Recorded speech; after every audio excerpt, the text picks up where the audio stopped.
भक्ति वेदांत स्वामी शील प्रभुपाद महाराज की, समवेत भक्त वृंद की, निताय गौर हरि प्रेमानंदे हरि हरि।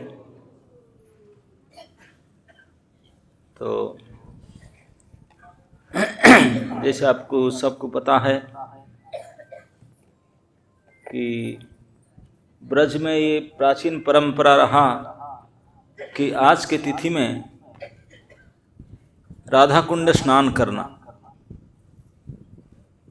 ऐसे कैलेंडर में कभी आगे पीछे होता है, लोकल कैलेंडर में और वैष्णव कैलेंडर में। लोकल रात के कुछ लोग आज भी करेंगे। और राधा कुंड में स्नान करने का पीछे जो कारण बताते, क्यों स्नान करते हैं। राधा कुंड कभी भी स्नान कर सकते हैं, ये आधी रात में क्यों स्नान करते हैं जाकर। तो राधा कुंड का आविर्भाव पहले तो हमारा वैष्णव कैलेंडर में, इस्कॉन कैलेंडर में लिखा रहता था, अपीयरेंस ऑफ राधा कुंड आविर्भाव करके मेंशन होता था। और मिडनाइट बात भी लिखा रहता था। अब कुछ साल से चेंज कर दिए, क्योंकि राधा कुंड के आविर्भाव के पीछे जो लीला है, राधा कुंड क्यों आविर्भाव हुआ कि भगवान कृष्ण ने अरिष्टासुर को बद्ध किए। अरिष्टासुर एक सांड के रूप में आया था। उसको बद्ध करने के बाद जब राधारानी के पास कृष्ण आए, राधारानी बोले ना, तुम गोहत्या दोषी हो। बोले असुर था रे, वो असुर हो कुछ हो, तो बैल के फर में था, आप उसको मारा इसलिए। अरे आप प्रायश्चित करो। कैसे प्रायश्चित करो? सारे तीर्थ स्नान करो। बहाना लो, तीर्थ स्नान बाएं हाथ के खेल। अभी फोन करता हूँ, सारे तीर्थ आ जाएंगे। भगवान के लिए क्या, वहीं पे उनका फोन भी कोई बैटरी वाला फोन नहीं, बांसुरी बजा दिए होंगे। संसार भर के तीर्थ दौड़ कर आए, इकट्ठा हो गए। भगवान ने ऐसे ही गोटे गद्दा खोद करके उसमें कुंड बना दिए। यही भी वर्णन आता है। राधारानी बोले हाउ डू यू आस्क, हम कैसे माने कि सारे तीर्थ जल का पानी कर दिया। तो भगवान ने बोले सब अपना अपना इंट्रोड्यूस करो। सब अपना अपना ID कार्ड टांग करके आए, बोले इंट्रोडक्शन किया अपना अपना।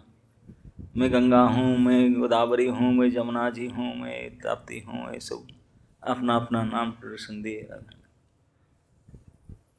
तो कृष्ण उसमें स्नान करके आए, तो सब गोपियाँ राधा रानी के साथ बोले आप बना दे, हम भी बनाए कुंड एक। तो लोग भी अपने अपने बैंगल्स कंकण निकाल करके खोद के कुंड बनाए। और पानी कहाँ से आएगा? वो तो पानी सारे तीर्थ को बुला के भर दिए। पानी बोला हम लेकर आएंगे मानसी गंगा से। मानसी गंगा से लाइन करके मटका भर भर करके पानी लेकर आ रहे थे, ला करके भरे उसमें। अरे मटका से पानी डाल करके कुंड भर सकता है? लगे दोपहर तक लगे, हुआ ही नहीं। तो फिर भगवान बोले अरे सब देख रहे थे, सारे तीर्थ नदियों को बोले जाकर राधारानी की प्रार्थना करो, आपको भी स्वीकार करे, प्लीज आलावस। तो आकर जब राधारानी के पास प्रार्थना की, राधारानी बोले ओके। तब फिर श्याम कुंड में जो थे वो राधा कुंड में आ गया, दोनों कुंड हो गया।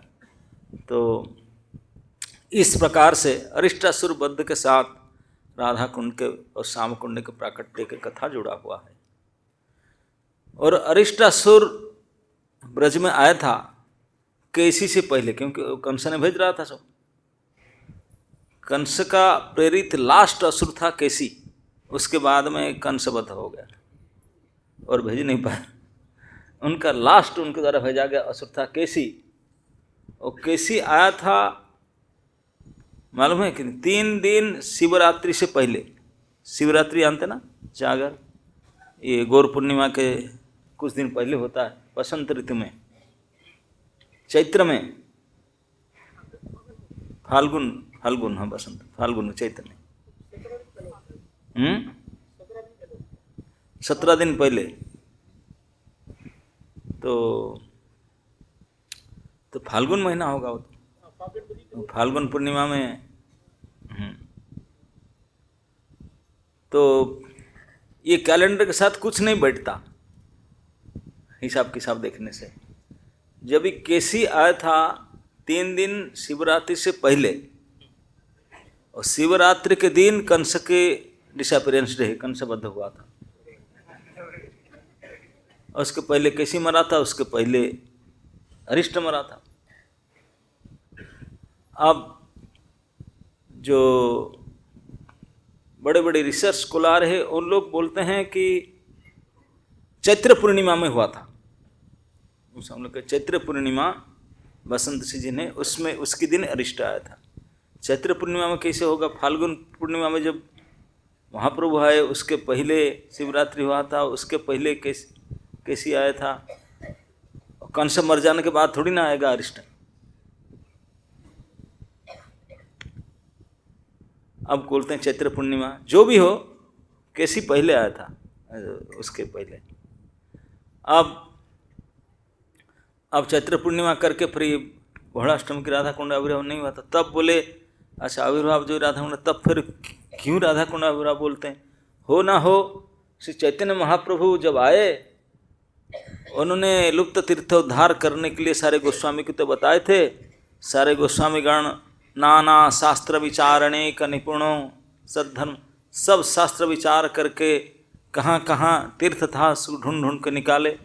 लेकिन राधा कुंड श्याम कुंड को सारे गोस्वामी लोग रिसर्च स्कॉलर सब फेल कर नहीं पाए। जानते हाँ है तो कहीं, कहाँ है नहीं निकाल पाए।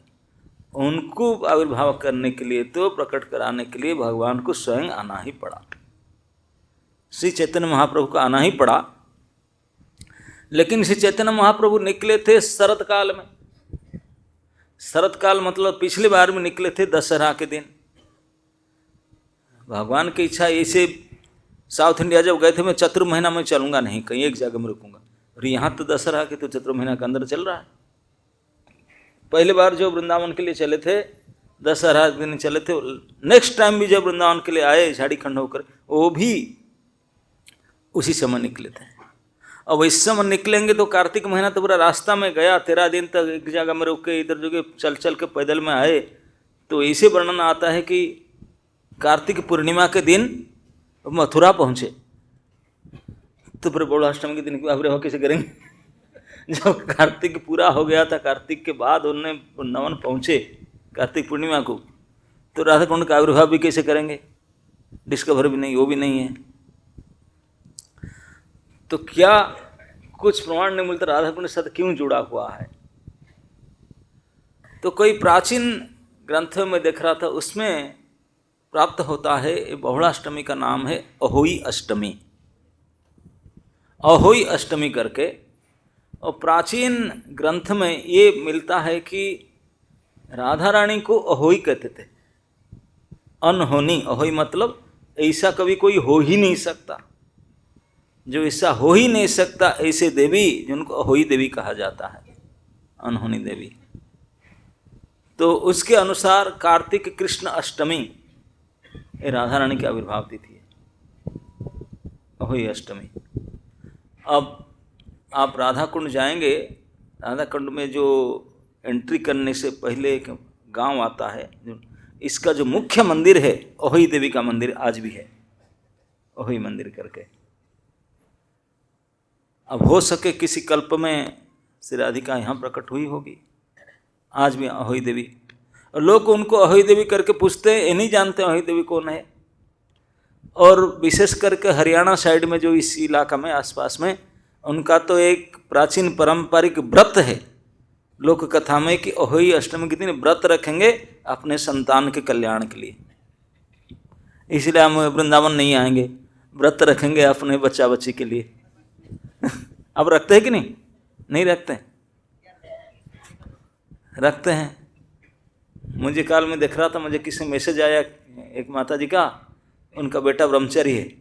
बोला था उनको कुछ नहीं बोलना, वो नहीं बुरा मान जाए, आज अहोई अष्टमी आज के दिन उसका हमारा ये है संतान के कल्याण के लिए हम करते हैं उसको, उनके लिए गुस्सा नहीं करेंगे, उनके लिए झगड़ेंगे नहीं, कुछ नहीं करेंगे। पता नहीं डेली डेली जो झगड़ते होंगे, आज के दिन नहीं झगड़ते होंगे, संतान से झगड़ते होंगे।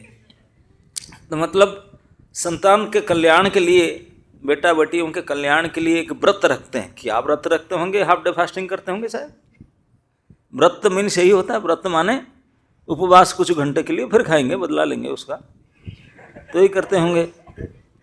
और शायद कुछ पूजा पूजी करते होंगे।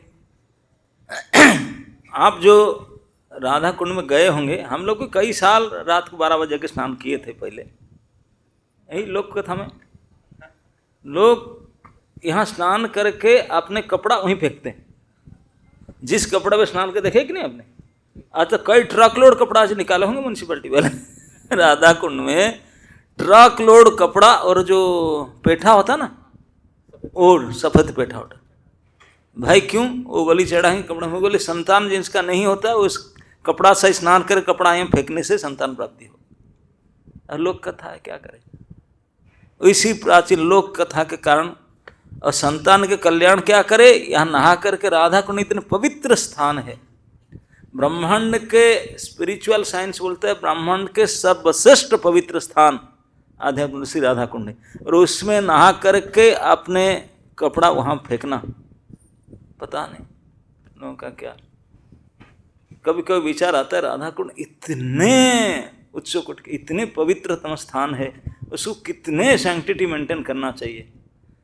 हम तिरुपति जाते हैं, वहाँ एक कुंड है, ये कुंड को कितने मेंटेन करके रखें, चारों तरफ बाउंड्री वाल करके, घाट कोई प्रवेश नहीं कर सकते, स्नान करने केवल इतने में, यहाँ नहीं जा सकते, इतने प्यूरिटी मेंटेन करके रखे हैं। और यहाँ ये सर्वश्रेष्ठ पूरे ब्रह्मांड के आध्यात्मिक लोक के भी श्रेष्ठ स्थान है, उसको क्या हाल कर रखे हैं। सब नहा करके यहाँ के लोकल जो जितने सारे कपड़ा फेंकेंगे, साल भर के यूज किया हुआ क्लोथ राधा कुंड में फेंकेंगे, ये प्रभात, और उसमें डुब लगाएंगे। तो उसके पीछे यही एक कारण होता है कि ये जो राधा कुंड है ना, वृंदावन में 12 कानन 12 वन है। तो राधा कुंड वृंदावन के अंदर नहीं, बहुला वन के अंदर आता है। किस वन के अंदर आता है? बहुला वन के अंदर। तो आज बहुलाष्टमी है, बहुला वन के साथ जुड़ा हुआ है, इसलिए बहुला वन के तिथि के कारण आज राधा कुंड की मान्यता है कि बहुला वन में सर्वश्रेष्ठ स्थान श्री राधा कुंड है, और अहि देवी के प्राकट्य है, इसलिए लोकाल लोग यहाँ मेला लगाते हैं, स्नान करते हैं, ये जानकर प्राप्त होता है।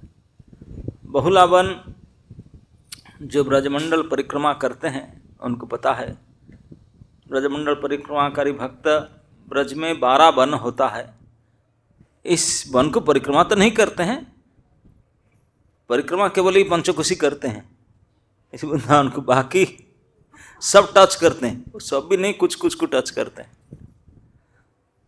तो विधान के अनुसार विश्राम घाट से संकल्प लेकर के मथुरा से जाते हैं। सबसे प्रथम वन है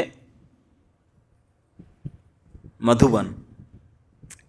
ऐसे 12 वन का जो स्थिति है, जमुना जी के पूर्व और पश्चिम तट पर, जमुना जी के पश्चिम तट पर 7 वन है, जमुना जी के पूर्व तट पर 5 वन है, टोटल 12 वन है। जमुना जी के पश्चिम तट पर, हम लोग पश्चिम में है अभी, जो 7 वन है उसके सबसे प्रथम वन है मधुबन, ध्रुव तपस्थली, मधुबन, उसके बाद जाएंगे तालवन। आप लोग शायद देखे भी नहीं होंगे, पता नहीं। मधुबन के बाद तालवन आता है, वहाँ धेनुकासुर का वध हुआ था। तालवन के बाद एक वन आता है कुमुदवन, अब गिनते रहिए, मधुबन, तालवन, कुमुदवन। ये कुमुदवन के बाद में, यहाँ कुमुदवन में वो देवहूति कपिल देव का आश्रम है, बिंदु सरोवर भी है वहाँ। तो कुमुदवन के बाद में आता है एक वन बहुला वन, मथुरा के वेस्ट साइड में लगभग 5-7 माइल। आप जब मथुरा बाईपास रोड में जाते हैं तो बाटी ग्राम आता है। आजकल उनको लोग बाटी ग्राम कहते हैं। वही बाटी ग्राम है बहुलावन। श्री चैतन्य महाप्रभु जब ब्रज दर्शन में आए वृंदावन में, पहले एक ही बार तो आए थे, उन्होंने भी मथुरा के बाद सीधा प्रथम वन वही मधुबन, ताड़बन, कुमुदबन, फिर बहुलावन गए। तो बहुलावन में 2 कुंड है, एक मानसरोवर और संकर्षण कुंड, 2 कुंड है। वहाँ का भी लोक प्रथा के अनुसार जिनको संतान प्राप्ति नहीं होता मानसरोवर में स्नान करो, कपड़ा फेंको, वो भी ऐसे लोगों का मनोकामना पूर्ण होता है। ऐसे प्रवाद है कि यहाँ कुंज है बहुलावन में, जहाँ राधारानी मान करके यहाँ जाके छिप गई थी, और कृष्ण ने ढूंढते ढूंढते ढूंढते ढूंढते वहाँ उनको पता लगाए थे।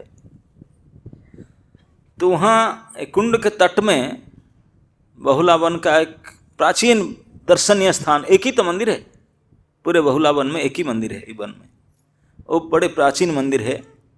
इस मंदिर में जो दर्शनीय देव है वो है ऐसे कितने सारे विग्रह है। एक कृष्ण विग्रह है, कृष्ण, उनके पास में एक गाय, एक बछड़ा, एक शेर और एक ब्राह्मण, इतने का दर्शन होता है मंदिर में, है ना। नहीं, अब जाकर के देखना, बहुला बिहारी उनका नाम है।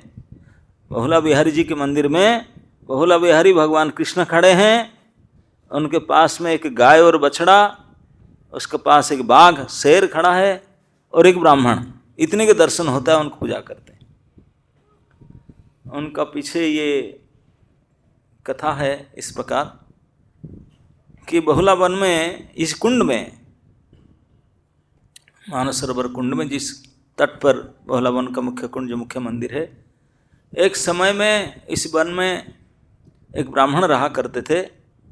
उनका एक गाय थे, ब्राह्मण लोग उसको गाय दान देते हैं, वो गाय रखते। वो गाय चरते चरते जा करके इस कुंड में पानी पी रहे थे। वो बड़े निर्जन जगह पर कुंड था, मंदिर तभी था नहीं, कुंड में पानी पी रहा था। शाम के समय आकर के चरने के बाद, और शेर भूखा था, ढूंढते ढूंढते देखा कि ये गाय, आके पकड़ लिया उसको, भयंकर गर्जना करके उसको आक्रमण किया, पकड़ा। और उसको खाने के लिए जब पकड़ा गाय को, तो गाय ने उनको बोला, शेर को बोला, आगे शेर भैया, भैया चाचा जो भी बोला उनको, मुझे छोड़ दो ना, अरे मैं भूखा हूँ, मुझे खाना है ना, मैं मना नहीं करते, मुझे तो खाओगे, मैं ये शरीर दूंगा तो भूख मिटाने के लिए, लेकिन थोड़ा सा वेट करो, मेरे भूखे बछड़ा है, उसमें दूध पिला करके आ जाऊं, तब मुझे खा जाना। ये शेर के साथ डील किया उन्होंने, वो गाय ने। वो आपस में बातचीत कर सकते थे अपने लैंग्वेज में।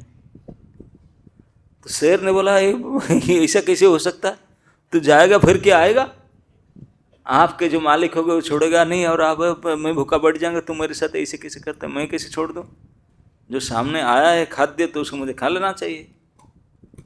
गाय ने हाथ जोड़ा कि मैं सत्य बोलता हूँ, आप विश्वास करो मेरे वचन में, मैं अवश्य ही तुम्हारे क्षुधापूर्ति करने के लिए ये शरीर को आपको दे दूंगा, लेकिन मेरी बछड़ा है छोटा, वो एकलौती बछड़ा है मेरा, और दूध नहीं पिएगा तो क्या हाल होगा, इसलिए उसको मैं बचा दूं, उसको दूध पिला कर आऊँगा, और मेरे जो मालिक है ब्राह्मण, उनको बता कर आऊँगा कि आप बाकी संभाल लेना, मैं जा रहा हूँ, लास्ट उनसे बाय बाय करके आ जाऊँ तो मुझे खा जाना। शेर मना करा था जो वो, तो उन्होंने समझाया, बहुत कसम खा करके गाय ने बोला, तो शेर बोला हो सकता है सत्य बात कर रहा है, आ जाएगा, तो दया करके उन्होंने छोड़ दिया। बोला ठीक है, मैं वेट कर रहा हूँ, जरूर आना। बोले अवश्य आऊँगा, आप चिंता मत करो, किसी भी प्रकार से मैं झूठ नहीं बोलता हूँ, मैं जाता हूँ। तो गाय उनके सत्य वचन करके, प्रतिज्ञा करके गाय घर में वापस आया। बछड़ा दिला इतने लेट में क्यों आया, तो शाम को आ जाना चाहिए था ना, अरे ऐसे ऐसे समस्या था, शेर मुझे पकड़ा हुआ था, खा रहा था, मैं वो डील करके आया हूँ, बड़े मुश्किल से वो वेट कर रहा है मुझे, भूखा शेर, मैं तुझे दूध पिलाने के लिए बोल कर रहा हूँ, तो दूध पी लो पेट भर करके, टुडे इज लास्ट डे, आज आखिरी दिन तेरा दूध पीने का, तो पी लो, और मैं जा रहा हूँ, शेर के भोजन बनूंगा। तो बछड़ा दूध क्या पिएगा? बोला मम्मा आप मत जाओ, मैं जा रहा हूँ, उनको तो खाना ही से मतलब है, आपने कहा मत खा ले। बोले तुम्हारा और भी बछड़ा हो सकता है, तो मैं तो पीज हो सकता हूँ, मेरा तो मुझे खा ले, आपको और एक संतान मिल जाएगा। तू चला जाएगा तो काम नहीं होगा, तो इसलिए मम्मा तू मत जा, मैं जा रहा हूँ।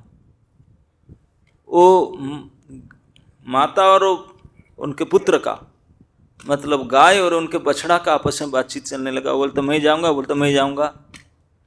ब्राह्मण उठा, बोला गाय इतने लेट में आया, क्या बात है? वो सुना, ये भी भाषा सुन सकता है, सुना कि गाय और उनके बछड़ा से ये चल रहा है। बोलते मैं जाऊँगा, बोलते मैं जाऊँगा, दोनों रो रहे हैं और ऐसे बोल रहे हैं। ब्राह्मण आकर के सुना, पता क्या बात है? ना ऐसे ऐसे बात है, ना तुम मेरा एक ही गाय था, तुम दोनों मरने के लिए जा रहे हैं, मैं तुम्हारे रक्षक हूँ, तुम्हारे पालक हूँ, ये मेरा कर्तव्य है, तुम्हारा विपत्ति में मैं सहायता करूँ, तो इसलिए आप दोनों रह जाओ, मैं जा रहा हूँ, शेर मुझे खा ले। तो नहीं नहीं तुम मत जाओ, नहीं नहीं तुम मत जाओ, ऐसे तीनों में बहुत आपस में झगड़ा चलने लगा। तो मैं जाऊँ, मैं जाऊँ, तो अंततः तीनों ही चले। ब्राह्मण भी चला, ब्राह्मण भी, गाय भी, बछड़ा, तीनों गए। बोले देखते हैं, तीनों खड़े हो जाएंगे, किसी को खाना है खाओ, नहीं तो तीनों को खा लो, हम तीनों प्राण समर्पित। इतनी त्याग की भावना है, एक दूसरे के लिए जान देने के लिए तैयार थे, है कि नहीं? शेर के भोजन बनने के लिए तीनों तैयार है, दूसरे को बचाने के लिए। अगर हम लोग होते भाड़ में जाए, मैं भाग जाता हूँ, तुम जाओ मरो, ये हमारे भावना है। और इतनी भावना है उनके, वो ब्राह्मण भी गाय भी बछड़ा भी दूसरे को बचाने के लिए, अपने जीवन नौछावर करने के लिए इतनी त्याग वृत्ति था। तो भगवत स्मरण करते हुए तीनों ब्राह्मण भी, अपने गाय और उनके बछड़ा तीनों आए। शेर बैठा था, शेर बोले यार तो एक आने के बाद तीन तीन आ गए। वो सभी अपना अपने जुक्ति रखे। बोले तुझे भोजन करना था, किसी को खा सकता है, देख ये बछड़ा बोला ये मेरे मम्मा है, उसको और संतान में हो सकता है, मैं तो बछड़ा, तो मुझे पालो, कोई बात नहीं। ब्राह्मण बोला नहीं नहीं नहीं, आप वो दोनों मेरे रखण वेखण में है, मुझे पालो, उनको रखो, मुझे खा लो। तो इस प्रकार से शेर देखा कि ये कितने सत्यवादी हैं, कितने परोपकारी हैं तीनों।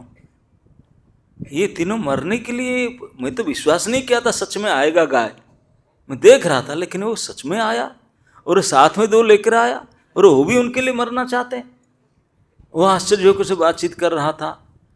ये अद्भुत त्याग को देख करके, उनके बातचीत को देख करके वहाँ साक्षात कृष्ण प्रकट हो गए। वृंदावन है, कृष्ण का स्थान था, तो कृष्ण प्रकट हुए। जो कृष्ण के दर्शन कर सब प्रणाम किए, और शेर का खाने का विचार बदल गया। उनको दया बोला नहीं नहीं मैं भी नहीं खाऊंगा, ये लोग सब भक्त है, आपके त्याग और तपस्या और भक्ति के कारण भगवान प्रकट हो गए, मैं भी ब्रजवासी, मैं भी घर में रहता हूँ, हम आपस में नहीं खाएंगे। तो चारों ही शेर उनके साथ भगवान को प्रणाम किए, प्रार्थना किए। तभी से यही चारों कृष्ण के साथ 5 इस मंदिर में पूजा पाते हैं। और शेर भी पूजा पाता है, और गाय और बछड़ा, ब्राह्मण और भगवान तो है ही है। उनके त्याग और इस प्रकार के परोपकार की भावना के लिए शेर भी छोड़ दिया, बोला मैं नहीं खाऊंगा आप लोग को। और गाय भी, बछड़ा भी, ब्राह्मण भी, तो भगवान इसको देख करके, त्याग को, दूसरे परोपकार की भावना को देख करके भगवान प्रसन्न होते हैं।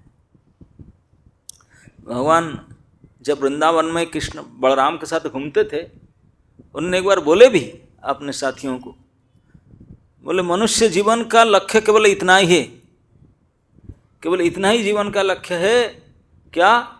ना दूसरे का उपकार करना, भला करना, प्राणेर अर्थेर धिया वाचा। अपने प्राण दे करके, अर्थ दे करके, वाणी के द्वारा, बुद्धि के द्वारा दूसरे का उपकार करना, यही इस मनुष्य शरीर का परमार्थ है, लक्ष्य। ये भगवान स्वयं कहे बात को। तो भगवान इसकी बात को देख कर प्रसन्न होते हैं। कोई जो दूसरे के भला के लिए अपने जीवन तक न्यौछावर करता है, भगवान बड़े प्रसन्न होते हैं। तो इसलिए भगवान कृष्ण के साथ में ये शेर, गाय, बछड़ा, ये सब आज भी अब जाएंगे बहुड़ा विहरी, बहुड़ा वन में ये दर्शन करेंगे। इस बहुला वन के अंतर्गत श्री राधा कुंड है। तो आज की इसी बहुलाष्टमी की तिथि में तो राधा कुंड के मेला लगता है, क्योंकि बहुला वन के ये अष्टमी है। तो इसी दिन तो लोग स्नान करते हैं, क्योंकि बहुला वन का जो कुंड है वहाँ भी लोग स्नान करते हैं संतान प्राप्ति के लिए, प्लस राधा कुंड। तो ये इसलिए अभी तक निर्णित नहीं हो पाता कि राधा कुंड आविर्भाव है, कैसे है, कब है, क्या है, पता नहीं। निश्चित रूप से यद्यपि गर्ग संहिता के अनुसार कार्तिक चतुर्दशी के दिन प्रकट हुआ था। चतुर्दशी है नहीं तो अष्टमी है, तो इसलिए कहीं मेल नहीं बैठता। लेकिन ये निश्चित है बहुला अष्टमी के राधा कुंड में स्नान करने से लोगों को बड़े पुण्य फल प्राप्त होता है। ये पद्म पुराण में वर्णन है, लेकिन ये क्या कारण है कोई लिंक नहीं जानता। तो अधिकांश लोग राधा कुंड का आविर्भाव डे मान करके उस दिन आधी रात को प्रकट हुआ था, इसीलिए हम उस दिन स्नान कर रहे थे। लेकिन आविर्भाव अभी चेंज नहीं, आविर्भाव नहीं था, क्योंकि आविर्भाव तो अरिष्टासुर कथा के साथ। अब चैतन्य महाप्रभु जब आए, उन्होंने जो राधा कुंड श्याम कुंड नहीं था, तो वहाँ ढूंढते जा करके गोवर्धन परिक्रमा कर रहे थे महाप्रभु। गोवर्धन परिक्रमा करते करते जो उस एंड पर पहुँचे, जाके पूछे, बोले ये गांव का नाम क्या है? लोकल बोले अरिट गांव। बोले ये अरिट गांव है। बोले अरिट गांव है, वही मुझे सुनना चाह रहा था। बोले यही अरिष्टासुर का वध हुआ था। आप देखे होंगे श्याम कुंड के, राधा कुंड में श्याम कुंड के कोने में एक तमाल वृक्ष था। आजकल तो सो अप्रकट हो गया। महाप्रभु वही तमाल ताला में, तमाल वृक्ष के नीचे बैठे करके वो बातचीत किए, लोगों को पूछे, बोले यहीं अरिट ग्राम है। तो महाप्रभु बोले यही ही राधा कुंड श्याम कुंड है, भगवान स्वयं प्रकट करवाए। नहीं तो लोग गोस्वामी लोग को ढूंढ कर नहीं पा रहे थे कहाँ किधर है। 2 खेती था धान की, एक सांवला सा था, एक गोरा सा था। बोले गोरी खेती है, श्याम खेती है, लोग कल लोग को बोलते थे, उनको नहीं पता था। तो भगवान वो खेत के अंदर जा करके, थोड़ा थोड़ा पानी था। अब इस समय खेत में तो पक जाता है धान, पानी कहाँ से आएगा? धान काटने का टाइम है अभी, तो सब जहाँ ब्रज में सब धान पका हुआ है, लेकिन अभी धान पका नहीं था। तो समय था जब पानी था उसमें खेत के अंदर। तो उस समय में जा करके जो थोड़ा बहुत धान खेत में पानी था, उस पानी से कीचड़ के साथ भगवान ने स्नान कर लिए महाप्रभु ने, और उसके जो कीचड़ उठाकर, मिट्टी उठा करके तिलक कर लिए। बोले ये है राधा कुंड, और ये है उसके बाजू में जो श्याम खेती है वही श्याम कुंड। तो उनके साथ में जो सेवक और गोस्वामी गण थे, वो सब फिर जा करके उस कीचड़ में सब स्नान किए राधा कुंड श्याम कुंड। तो महाप्रभु ने उसको स्पॉट आउट किए, बोले ये है, ये अरिष्टासुर वध लीला के साथ संपर्क था, यही है राधा कुंड श्याम कुंड करके बोले। और बाद में महाप्रभु तो करके चले गए, लोग खेती को मानने लगे। लेकिन सच क्या है, जब भगवान बोल दिए तो भगवान के अनुयायी लोग तो उसको माने। बाद में श्री रघुनाथ दास गोस्वामी जब आए पुरी से, तो उनका मन में विचार हुआ कि उसको संस्कृत खेती है, आगे लोगों के कल्याण के लिए कुंड होना चाहिए। महाप्रभु बोल गए तो ही राधा कुंड। तो उन्होंने उनको खोद करके कुंड जैसे बनाना चाह रहे थे। इतिहास में प्राप्त होता है कि जब भगवान ने कुंड बनाए थे, कृष्ण भगवान ने अरिष्टासुर को मारने के बाद में, अपने प्रायश्चित के लिए, और राधा रानी ने, अपने सखियों ने अपने कुंड बनाए थे पास पास में। तो बाद में भगवान द्वारका चले गए, भगवान के पुत्र हुए प्रद्युम्न, तो उनके पुत्र हुए अनिरुद्ध, अनिरुद्ध के पुत्र हुए वज्रनाभ। वो वज्रनाभ आए वहाँ, जब द्वारका समुद्र में चला गया तो छोटे बालक थे वज्रनाभ, वो आए तो उनको ब्रज के राजा बनाए परीक्षित महाराज ने। परीक्षित महाराज तो हस्तिनापुर के सम्राट थे, तो उनको राजा बनाए। उनको बोले कि यही स्थान था। तो वज्रनाभ ने आ करके, वो तो देखे ही नहीं थे कृष्ण को, उनके ग्रेट ग्रैंडफादर कृष्ण को देखे नहीं थे, वज्रनाभ थे उनके ग्रेट ग्रैंडसन, देखे नहीं थे। तो उत्तरा देवी थी जो कृष्ण को आंखों देखी थी। तो उनको कई विग्रह बनाते थे, ऋषि मुनियों को सब लेकर के, शिल्पी को लेकर के, तो उत्तरा देवी को दिखाते थे ये ऐसे करके। तो कई विग्रह उन्होंने, लगभग 20 से एक विग्रह बनाकर स्थापना किए भगवान के लीला स्थली में प्रकट कराने के लिए। और श्याम कुंड, राधा कुंड में कुंड बनाए थे उन्होंने, उनके स्मृति रखने के लिए कि भगवान के सर्वश्रेष्ठ, ये उनके राधा जी के लिए, कृष्ण के लिए कुंड, भगवान ने यहाँ स्नान किए थे राधा रानी के साथ। तो इसलिए श्याम कुंड और राधा कुंड, उसको आज भी वज्रनाभ कुंड और कंकण कुंड कहते हैं। वज्रनाभ कुंड के नाम से इतिहास में लिखा है कि वज्रनाभ ने श्याम कुंड को रेनोवेशन करके अपने कुंड बनाया था, नाम दिया था वज्रनाभ कुंड। लेकिन वो सारे हजार साल, क्योंकि वो 1000 साल पहले की बात है, 4500 साल, 5000 साल पहले हुआ था। तो उसके बाद में जो गोस्वामी, तो कितने हजार साल से कहीं पता ही नहीं, लुप्त हो गया था, बीत गया था वज्रनाभ का कुंड। कहाँ वज्रनाभ के स्थापित जो भी विग्रह, गोविंद देव, ये देव, वो देव, केशव देव, सब लुप्त हो गए थे, कोई नहीं था। उसको तो गोस्वामी लोग आकर ढूंढ ढांड कर, खोद खाद कर निकाले, लेकिन ये कुंड को नहीं निकाल पा रहे थे।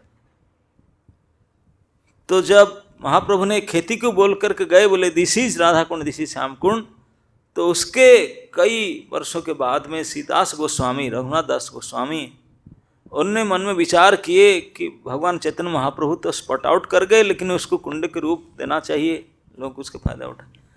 तो वो तो भिखमंगे थे, भिखारी। गोस्वामी बोले मेरे पास इतने फंड कहाँ से आएगा इसको कुंड बनाने के लिए। सोच रहे थे, बोले देखे मेरे तो इच्छा है, ठाकुर जी अगर चाहें वो भजन करने। तब एक महाराष्ट्र के बड़े धनाढ्य व्यापारी, उनका मन में आया मैं बद्रीनाथ जाऊंगा, बद्रीनाथ जा करके बद्रीनाथ जी को जो मेरे संपत्ति है सारे वहीं दे दूंगा और वहीं मरना है। क्योंकि तभी जमाने में बद्रीनाथ यात्रा इतनी कठिन था, आज भी कठिन है, रोड भले बन गया, लेकिन वेदर भी ऐसा कोई प्रेडिक्ट नहीं किया जा सकता, कितने कठिन रास्ता है। हरिद्वार से लगभग 300-350 किलोमीटर है ऊपर पहाड़ में वो। लेकिन आजकल लोग चले जाते हैं, 1 दिन में 2 दिन में आ जाते हैं जा करके। लेकिन तभी जमाने में जब बद्रीनाथ यात्रा करना हो तो पहले जीते जी स्नान श्राद्ध करके जाओ, पिंडदान करके अपना, कि मैं आऊँगा ये विश्वास नहीं है। अभी मैंने सब दान दक्षिणा पिंडदान कर गए, वहीं जाऊँगा वहीं मरूंगा। अब आशा नहीं, कोई विश्वास नहीं करते थे वापस ही आ पाएगा, पहुँच पाएगा कि नहीं विश्वास नहीं था, पहुँच कर फिर वापस आएगा कोई भी विश्वास नहीं कर रहे थे। तो इसलिए घर से सारे स्वाहा पिंडदान करके सारे कुछ करके मरने ही जा रहा हूँ, इसी हिसाब से उत्तराखंड, हिमालय, बद्रीनाथ यात्रा करते थे। तो ये बड़े धनाढ्य व्यक्ति जाता था। तभी जमाने तो पेपर नोट से नहीं, करेंसी नहीं था, सब गोल्ड कॉइन चांदी से होता। तो कई बुल्लक काट, बैलगाड़ी भी नहीं जा सकता बद्रीनाथ, सब खच्चर घोड़े इस प्रकार में लोड करके कई टनों सोने की अलंकार, स्वर्ण मुद्रा ले करके वो जा रहा था बद्रीनाथ में, दे करके वही मर गया। और बड़े कष्ट करके कई महीने की यात्रा करके हिमालय में उच्च शिखर में जाकर बद्रीनाथ के पास पहुँचे। बद्रीनाथ को आके बोले ये सब लेकर आया हूँ भेंट देने के लिए। जब पुजारी को बुलाकर संकल्प कराने जा रहा था, बद्रीनाथ स्वयं बोले, बद्री विशाल जी बोले ये सब मुझे मत दो, मेरा आदेश है उस वापस लेकर जाओ, उनको देना, रघुनाथ दास गोस्वामी को। बोले मैं जानता नहीं रघुनाथ दास को, नहीं, उसका फ़ोन तो था नहीं, फ़ोन नंबर दे दो कि लोकेशन शेयर करो। तो बद्री विशाल भगवान ने लोकेशन तो शेयर किए, बोले फ़ोन नंबर कॉन्टैक्ट नंबर नहीं उनका, लेकिन ये लोकेशन है, एड्रेस है, अब जाओ। बोले वो कैसे पहचानेगा? बोला मेरे नाम बताना, मैं भेजा करके उनको देना और समझ जाएगा। तो हल्दी वही ऐसा भगवान ने कृपा की तभी तो आ पाया, नहीं तो आने का उनका विचार ही नहीं था। तो सारे संपत्ति जितने लेकर गया था तो उनको सारे लेकर के फिर आया ब्रज, और महाराष्ट्र नहीं गया। ब्रज में आकर ढूंढते ढूंढते भगवान ने लोकेशन दिए थे, ढूंढते ढूंढते आके पहुंचा ब्रज में राधा कुंड के पास।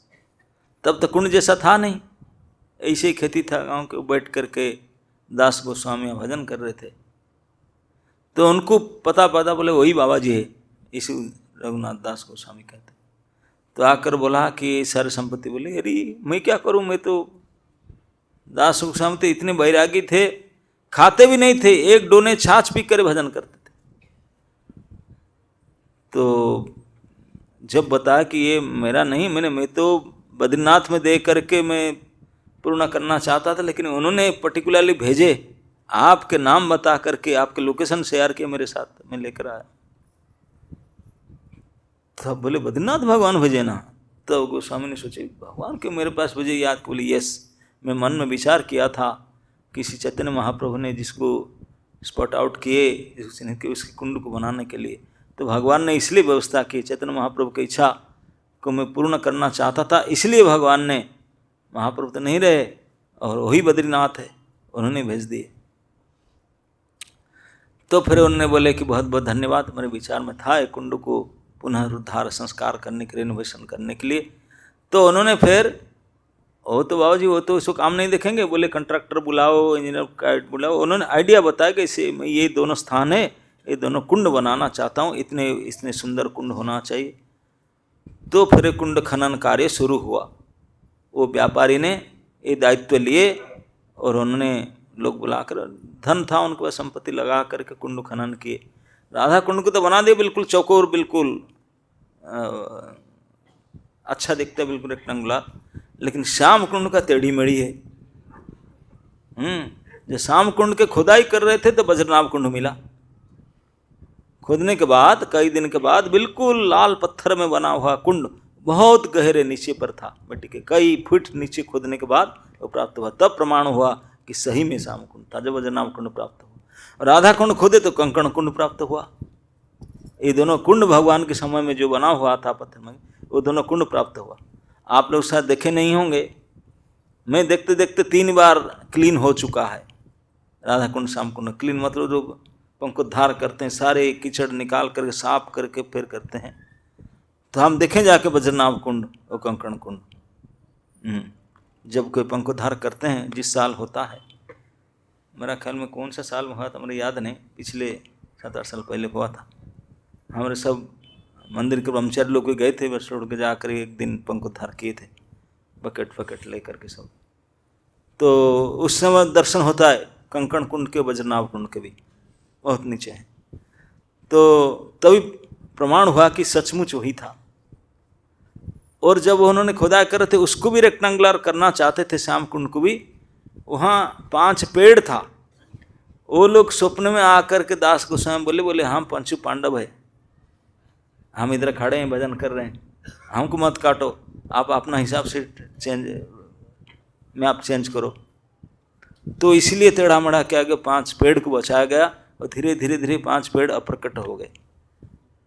आज जो मानस पावन घाट है रघुनाथ दास गोस्वामी के वंश से, वही धर्मराज युधिष्ठिर का पेड़ था।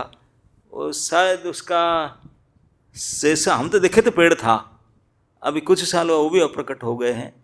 शायद उनके भगनाम शेष की शायद है, मुझे पता कितना वो भी नहीं है, पता नहीं, एक कुंज के पास था वो, लेकिन बाकी सारे पेड़ थे। तो इस प्रकार से प्रमाणित होता है। और रघुनाथ दास गोस्वामी एक बोले मैं राधा कुंड के बन गया, कुंड बन गया इतने सुंदर, पानी तो अपने आप भर रहा था। जो कंकण कुंड से पानी हमेशा, जब रेनोवेशन कर रहे थे कितने प्रयास किए, 6 मोटर सक्शन कर रहा था, पानी नहीं सुखा पाए, पानी आ ही रहा था। कहाँ से पानी आ रहा पता नहीं, अंदर से पानी आ रहा था। कितने मोटर थी, 24 घंटे 6 मोटर चल रहा था, तब नहीं पानी सुखा पाया, इतने पानी आ रहा था। सारे तीर्थ प्रकट होते हैं वहाँ। तो वहाँ पे दास गोस्वामी जब भी वही रहते थे, बोले नहीं यहाँ मैंने अपना टॉयलेट आदि जा करके शौच आदि क्रिया, बोले ये सब मैं पानी में नहीं कर सकता हूँ, मेरे व्यक्तिगत यूज के लिए कोई कुआं खोद लेता हूँ। और इस पानी तो अपतित स्नान, प्रतिदिन 3 बार अपतित स्नान। उसका क्या अर्थ है अपतित स्नान? एक पतित होता है, प्रवेश नहीं करते थे लोटा में ला करके स्नान करने। अब कैसे ऐसे हो, लिखा है कि शास्त्र में 3 बार स्नान करते थे अपतित, लेकिन राधा कुंड में पैर नहीं रखते थे, इसलिए अपने यूज के लिए दूसरा पानी चाहिए। कुंड खुदाई कर रहे थे किनारे में, कुंड खुदे, एक पत्थर आया, जो खुदाई करने वाले उसको तोड़ करके निकालना चाह रहे थे, उसमें ब्लीडिंग होने लगा पत्थर से कुदाल लगा तो रक्त निकला। वो बोले आकर के गोसाई जी ये तो ब्लड निकल रहा है पत्थर से। तो गोसाई जाकर प्रणाम कि भाई कौन है आप? तो पत्थर ने उनको बुलाए कि मैं गोवर्धन के जिह्वा हूँ, ये दोनों राधा कुंड श्याम कुंड 2 आँख हैं, मैं गिरिराजी हूँ, ये मेरे जिह्वा है। वो उसको पत्थर मार रहे हैं, जिह्वा से ब्लीडिंग होगा कि नहीं? तो उसको बड़े कायदा से उठा करके मंदिर किए वहाँ।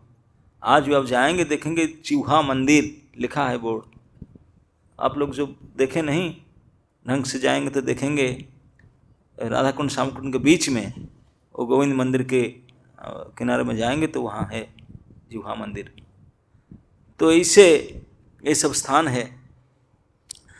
तो वास्तविकता तो पता ही नहीं क्यों लोग प्रथा से स्नान करते हैं राधा कुंड, लेकिन यही पता चलता है कि बहुड़ा वन के अंतर्गत बहुलाष्टमी के दिन बहुड़ा वन के अंतर्गत राधा कुंड उनका स्नान है। और स्नान करने लोग जो कर रहे हैं केवल अपने मनोती पूर्ति करने के लिए, उनसे कोई लोगों को मतलब नहीं कृष्ण प्रेम वगैरह से, नहीं तो कपड़ा क्यों फेंकते वहाँ। आप आज सुबह जो राधा कुंड जाओ देखो ट्रक लोड कपड़ा ट्रैक्टर पर लोड करके लेते जाते हैं सब जाकर वहाँ पे। श्री गौर किशोर दास बाबा जी महाराज कहा करते थे कि जो शुद्ध कृष्ण भक्ति है लोग उसको नहीं समझ पाते हैं और लोक कथा के अंदर फंस करके वही करना चाहते हैं जो लोकालोक करते हैं, भीड़ इकट्ठा जहाँ हम वही करेंगे। बोले ये भक्ति नहीं है, ये सब मस्ती है। क्योंकि कहीं लोकालोक भी होले पर वो भी इस प्रकार के ज्ञान नहीं रखते हैं, अज्ञानी सब। उसका और एक प्रमाण श्री चैतन्य महाप्रभु देव वृंदावन में यहीं रहते थे। वृंदावन जब महाप्रभु रुकते थे, कार्तिक पूर्णिमा को आए थे और मार्गशीर महीना यहाँ रुके थे, तो रहते थे अक्रूर घाट में। जप करने के लिए आते थे इमली तला, आकर यहाँ बैठकर जमुना किनारे जप क्या करते थे। जब करते थे तो एक दिन के समय सुबह सुबह बड़ी भोर में जप करते थे, तो मंदिर तो था नहीं, मंगलारती अगर होता नहीं था, यहाँ बैठकर जप करते थे। जब करते थे लोकाल लोग हम ब्रजवासी लोग चलने लगे, सब पूजा सामग्री हाथ में डालिया वगैरह लिए हैं और बातचीत करके जाते थे। मैं तो ऐसे आरती किया, मैं तो चरण में किया, मैं दर्शन किया, मैं तो भोग लगाया, मैं तो ऐसे किया। लोग बहुत जा रहे थे। उनके साथ सेवक थे महाप्रभु के साथ बड़भद्र भट्टाचार्य। दूसरे दिन भी भीड़ हुआ सुबह सुबह, तो बड़भद्र जाकर पूछे इतनी भीड़ क्या आरती करना? अरे तुम यही हो बैठे, देखा नहीं, जाओ दर्शन कराओ ना। क्या ना कालिए कृष्ण भगवान है, भगवान कालिए कृष्ण कालिए मर्दन बिल्कुल प्रकट हुए हैं, कालिए के फन पर नृत्य कर रहे हैं। हम तो पूजा करके आए, भोग लगा कर आए। अरे उनका मन में कौन सुनेगा, इच्छा नहीं करे। ये कालिए देह से 10 मिनट का रास्ता ही है, 10 मिनट में ना हो अमली तला, और कम 5-7 मिनट में कोई पहुंच जाए जस्ट आगे। और वही साक्षात इतने हजारों लोग हम लोकल ब्रजवासी सब आरती करके पूजा भोग लगा करके आ रहे हैं। अभी दर्शन करके बोलता हम ऐसे दर्शन के भगवान नाच ही रहे थे। शाम के ऊपर हम दर्शन किए, बिल्कुल नृत्य ठाणी में कालिए के दर्शन किए, पूजा किए। बड़भद्र भट्टाचार्य के मन में बड़ा उत्साह हुआ कि मैं भी थोड़ा, काल भी भीड़ चल रहा था, आज ही भीड़ चल रहा, पता नहीं भगवान कब तक रहे ना रहे। प्रकट अभी हुए हैं, बोले तो अभी फिर हाल है प्रकट हुए हैं, पहले नहीं थे। हाल ही में कालिया घाट में प्रकट दिखा दर्शन कर रहे हैं, रात के प्रकट हो रहे हैं। हम उनका आरती कर रहे हैं। तो उनके सुबह सुबह बोला मैं जाकर दर्शन कर रहा हूँ, जो आकर के महाप्रभु भजन कर रहे थे, आके प्रणाम किया।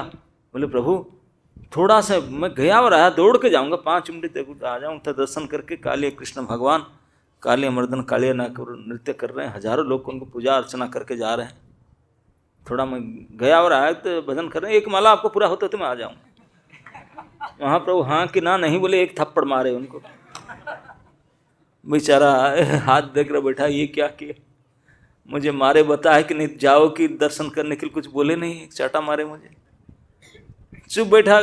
उसका मतलब तो नहीं है क्यों पूछ रहा मुझे, मार खा कर बैठा, गया नहीं। तीसरा दिन भी लोग भीड़ आ रहे थे, तो इसमें कुछ बड़े बड़े धनाढ्य लोग थे, अपने पोशाक से पता चलता था, अच्छे पहने हुए पहना कपड़ा पहने थे। वो आ रहे थे, आ करके बड़े बड़े से पेट्रोमैक्स लाइट, बड़े बड़े टॉर्च लेकर के साथ चल रहे थे, बड़े सेल बार, 16 सेल 18 सेल वाला लंबा लंबा टॉर्च, पेट्रोमैक्स लाइट और क्या सब। वो आए, भगवान ने आज भी यूँ जप कर रहे थे, इमली पेड़ के नीचे आकर के प्रणाम किए महाप्रभु। वो बड़े बड़े शिक्षित आदमी लगते थे। तो महाप्रभु पूछे कैसे आए प्रणाम, ना हाँ जी क्या बताएं स्वामी जी, हम तो फंस गए ये लोगों की बात में, चक्कर में, ये गांव के लोग के चक्कर में। 2 दिन से पूरा हल्ला हुआ है, पूरा ब्रज में हल्ला हुआ है कि कालिया कृष्ण भगवान प्रकट हुए हैं, कालिया नाग के नृत्य कर रहे हैं, दर्शन दे रहे हैं, और उनको पूजा अर्चना भीड़ हजारों के चल रहा है। कितने मेला बैठ गया इधर, तो अब सब बेच रहे हैं, धूप बत्ती फूल सब लेके खूब यहाँ भीड़ चल रहा है, मेला चल रहा है। 2-3 दिन से मेला चल रहा है। हम मथुरा के चतुर्वेदी परिवार है, हम सोचे जब भाई यहीं पे काली घाट में जब साक्षात भगवान प्रकट होकर के दर्शन दे रहे हैं तो हम भी दर्शन करावें। तो इसलिए हम भी रात नहीं सोए, और डिनर करने के बाद बड़े बड़े लाइट पूजा सामग्री सब लेकर के चले। बोले आज ढंग से देखेंगे, ये दीप से क्या दिखाई पड़ रहे हैं। हमारे बड़ा पावर लाइट सब लेकर के आए, और आकर पावर लाइट जब दर्शन किए, आज पता चला भगवान के खुलासा हो गया। न क्या देखे ना गोसाई जी क्या बोले, रात भी अनिद्रा की, सब खर्चा की, तो कि मछुआरा था वो, दूसरे गांव का, माठ गांव का एक फिशरमैन। वो दिन में लोग गाली देते हैं जमुना से मछली पकड़ने के लिए, तो रात में वो नौका से आकर जाल फेंक करके लांटीन जला रहा था, जला कर, लांटीन समझते ना, जला करके जाल फेंक कर माछ पकड़ रहा था। और ये लोग कोई देखे, और नाव को, काला नाव को सोचे नाग है, और लांटीन जला उसको मणि है, और जाल फेंक रहे, बोले नाच रहे हैं भगवान। उसी को देख करके 3 दिन से हजारों लोग आरती उतार गए, मेला चढ़ गया, कितने भोग राग लग गया। ये है लोगों के भक्ति, और यहीं के खास लोग हैं, यहीं के लोकाल लोगों के भक्ति। ऐसे कर गए, बेचारा मछुआरा मछली पकड़ रहा है, उनको कितने दूध दही केला भोग लगा करके वो आरती उतार करके चले गए, मेला चल गया, कितने बिजनेस चल गया। धूप आरती बेच गए सब। आज जब हमें बड़े लाइट लगा करके देखे, वो तो शर्मिंदा हो गया, माफी मांगा, बोला करके मछुआरा, हम तो इतने लोगों की बात में पढ़ के 3 दिन से मेला चल रहा था, मेला आज बंद हुआ जब भगवान प्रकट हो गए।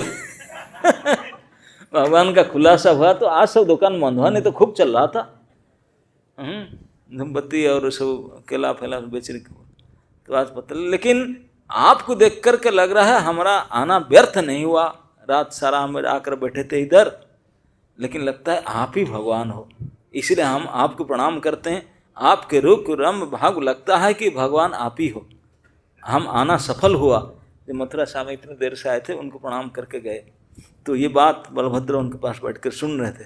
वो कान पकड़े, बोले मार खाया था मैं भी जाकर मछुआरा को प्रणाम करके आरती उतार के आ जाता।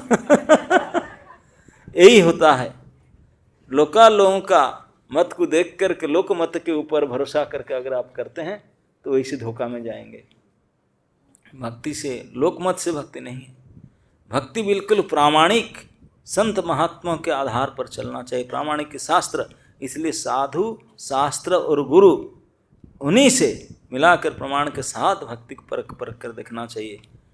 कभी ऐसा न हो लोग ऐसे कर रहे हैं, इतना भीड़ इतना, इसके चक्कर में जाएं तो गया आपसे हाथ से। ये भक्ति कुछ नहीं होगा, जान नहीं पाएंगे।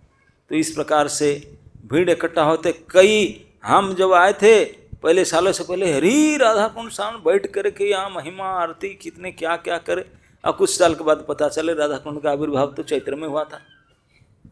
अरे हाय हाय, और कैलेंडर भी चेंज कर डाले हमें नहीं पता चला।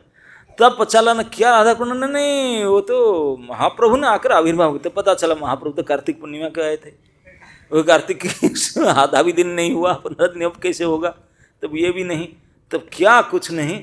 बाद में उसके ऊपर बहुत ढूंढ करने बाद पता चला ये एक्चुअली बहुड़ा वन के अंतर्गत ये बहुड़ाष्टमी अहोई देवी का मंदिर वहीं है, लेकिन कोई भला यहाँ एक भी जाए, उनके जन्मदिन है अहोई देवी का, वहाँ कोई एक भी नहीं जाते, सब यहाँ जाके करके आते, भीड़ लगाते हैं।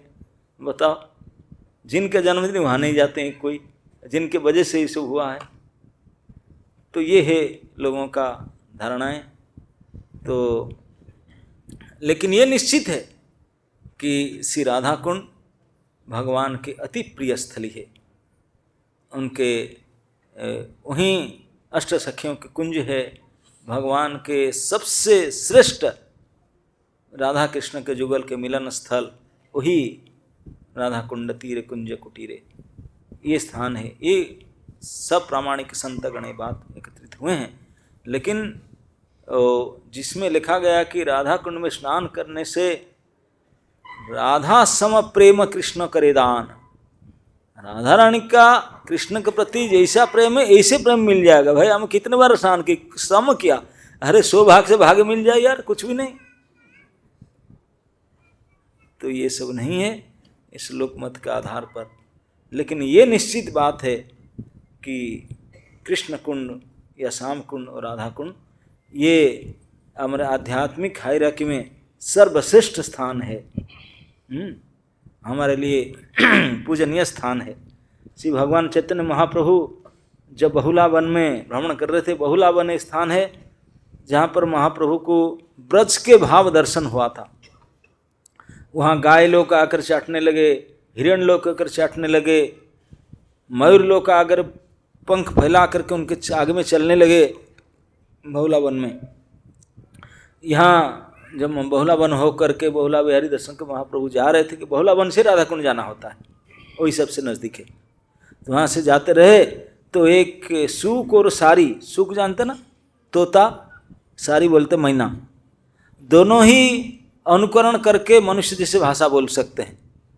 दोनों में अंतर क्या, तोता मैना में अंतर क्या, कोई देखे तोता मैना क्या अंतर है? देखे नहीं है, देखने से सब बोल देते।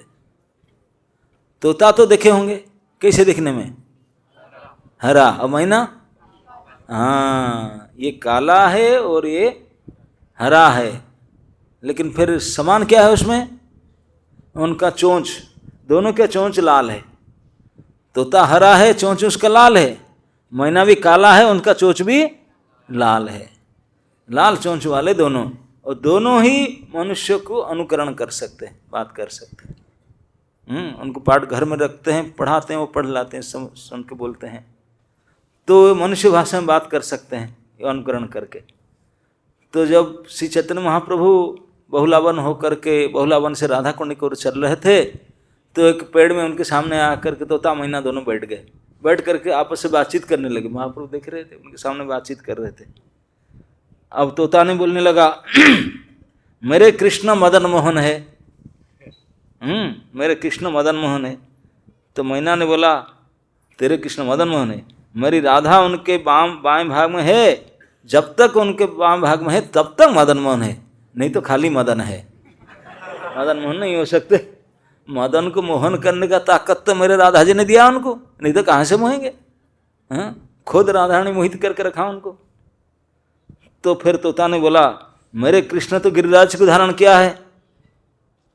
तो मैना ने बोला क्योंकि मेरी सखी राधा ने उनमें शक्ति के संचार किया, पावर सप्लाई तो यहाँ से हुआ है, वो कहाँ से गिरिराज को उठाया। श्री जयदेव गोस्वामी लीला में लिखे श्रीमुख चंद्र चकोर, जब भगवान गिरिवरधारी गिरा धारण किए, बोले धारण करते समय भगवान कैसे थे? बिल्कुल तन्मयता के साथ, जैसे चकोर पक्षी चंद्रमा को देखता है, भगवान के दोनों आंख कंस्टेंटली राधा रानी को देख रहा था। श्रीमुख चंद्र चकोर, जय जय देव हरे बोलते। इसीलिए राधा रानी से एनर्जी आ रहा था, इसलिए गिरिराज को उठा सकते थे। इस बात को कहते हैं कि वो गिरिराज के उठाया क्योंकि राधा जी ने उनमें शक्ति के संचार किया था, अन्यथा नहीं उठा सकते थे। तब तोता ने बोला, अरे मेरे कृष्ण तो जगत के जीवन है। तो मैना बोलता है, मेरी राधा उस जीवन के भी जीवन है। तेरे जगत के जीवन हो, लेकिन इस जीवन का भी जीवन मेरे राधा रानी है। तो फिर तोता ने बोलता है, मेरे कृष्ण का सिर पर मयूर पंख सुशोभित हो रहा है। मयूर पूछे तो मैना बोलता है, क्योंकि राधा का नाम इस मयूर पूछ को अंकित है, इसलिए इसको सिर के ऊपर डाले हैं, नहीं से पंख मयूर नहीं। फिर तोता बोलता है, मेरे कृष्ण के सिर पर बाएं ओर झुका हुआ मयूर पंख है। सारी बोलता है, वह मेरी राधा के चरण में झुकना चाहता है, क्योंकि राधा बाएं साइड में खड़ी है, इसीलिए झुकता है सर के ऊपर से। तो तोता बोलता है, मेरे कृष्ण तो चांद है, कृष्ण चंद्र। तो मैना बोलता है, मेरी राधा चांद पकड़ने की फांद है, ये चांद है। तो इसी प्रकार में दोनों का कंपटीशन हो रहा था, डिबेट हो रहा था, तोता और मैना का। भगवान सुन रहे थे ये कैसे दोनों, यहाँ ब्रज के पक्षी भी कृष्ण कॉन्शियस है, राधा कॉन्शियस है, वो जानते हैं राधा रानी के बारे में, कृष्ण के बारे में, और भगवान के सामने बता रहे हैं कि भगवान उनके पार्टी के लोग हैं, इसके लिए उनसे सामने बातचीत कर रहे थे। तब भगवान जब हंसने लगे तो दोनों तोता मैना बोले छोड़ो, आपस में क्यों डिबेट के झगड़ा के जुक्ति करने से फायदा क्या है। दोनों मिलकर के राधा कृष्ण दोनों की उपासना करते हैं, भक्ति करते हैं। राधा कृष्ण दोनों नीचे बैठे हैं, मृत विग्रह। बोले अभी राधा को नहीं, कृष्ण को नहीं, अब जो गोरा आया है वो है। क्योंकि गोरा क्या है ना, गोविंद राम राधा, ये फुल फॉर्म है। राधा गोविंद फुल फॉर्म में गोरा बनकर आते हैं गौरांग महाप्रभु। बोले अभी उनके एक पार्टी में आपस में क्यों लड़ाई झगड़ा करें, दोनों मिलकर के आए हुए, दोनों मिलकर काम करते हैं, तो आपस में मिल जाते हैं फिर। तो इस पर गौरांग महाप्रभु राधा कृष्ण के मिलित विग्रह वही आकर के श्री श्याम कुंड राधा कुंड को प्राकट्य कराए, वही बहुला बन आकर के इस प्रकार बहुलाष्टमी के दिन बहुला बन से फिर राधा रानी गए थे। लेकिन वास्तविक इस तिथि के साथ राधा कुंड का कुछ महिमा जरूर होगा, वही देवी वह प्रकट हुई थी उसके दिन में। लेकिन राधा कुंड का स्नान केवल आज के आधी रात में जाकर स्नान करने से होगा ऐसा कुछ बात नहीं। किसी भी समय आप जा करके राधा कुंड के स्नान, लेकिन इस प्रकार स्नान करना चाहिए जिससे पूर्ण सम्मान के साथ। एक बार प्रभुपाद जी के साथ उनके भक्त लोग गए थे। अब राधा कुंड की महिमा तो नेक्टर ऑफ इंस्ट्रक्शन में लिखा है, बड़े भारी स्नान के, फटाफट जंप मारे राधा कुंड में। बोले ये राधा कुंड है, कूदे स्विमिंग के। वेस्टर्न लोग तो बड़ा स्विमर होता है समुद्र किनारे वाले। प्रभुपाद जी बोले मैं गलती किया आप लोग के यहाँ लाकर, चलो सब उठो, सो डांटे उनको। बोले यहाँ देवर्षि नारद भी स्नान करने के लिए, ब्रह्मा शंकर भी स्नान करने के लिए कतराते हैं, इतने बड़ी सम्मानीय पवित्र स्थान है, आप यहाँ स्विमिंग करने आ गए, उठो। बोले आप लोग ब्रज में कभी आना है तो कल कुसुम सरोवर आना है, यहाँ कभी नहीं आना। तो बयान लगा दिए इधर। लेकिन इसका मतलब नहीं है स्नान करने के लिए इस प्रकार वाटर स्पोर्ट्स नहीं करना चाहिए, आपने खेल नहीं करना चाहिए, पूर्ण सम्मान के साथ। क्योंकि इस आध्यात्मिक धरातल पर सर्वश्रेष्ठ स्थान है, सर्वश्रेष्ठ स्थान, उससे बढ़कर राधा कृष्ण जुगल के लिए और सुखप्रद स्थान नहीं है। सबसे सुखमय स्थान राधा कृष्ण का श्री राधा कृष्ण कुंड, राधा कुंड तीर कुंज कुटीर, भक्ति विनोद ठाकुर लिखते हैं।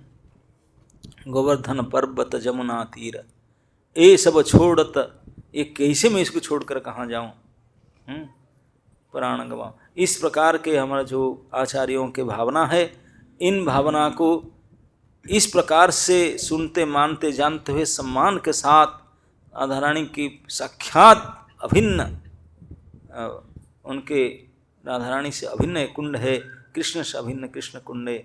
इस प्रकार के पूर्ण सम्मान के साथ अगर हम स्नान करें और उनकी स्तुति करें, तब कभी हमारा जितने पवित्रता होगा, जितने आतुरता होगा, इसके हिसाब से भगवान कहते हैं जे जथा मांग प्रपद्यन्ते तांगस्तथैव भजामि हम, जो मुझे जिस प्रकार में मेरे प्रति शरणागत होता है मैं इसको भी इस प्रकार से भजना करता हूँ।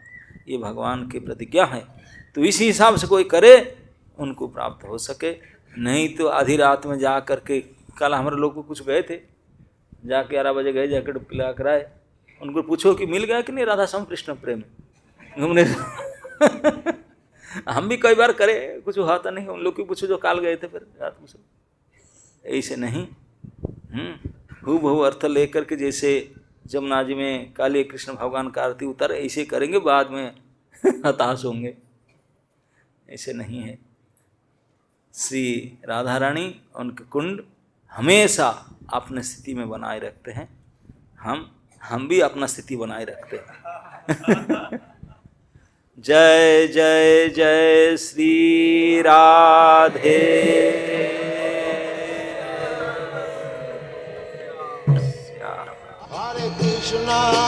Hare Krishna, Krishna Krishna,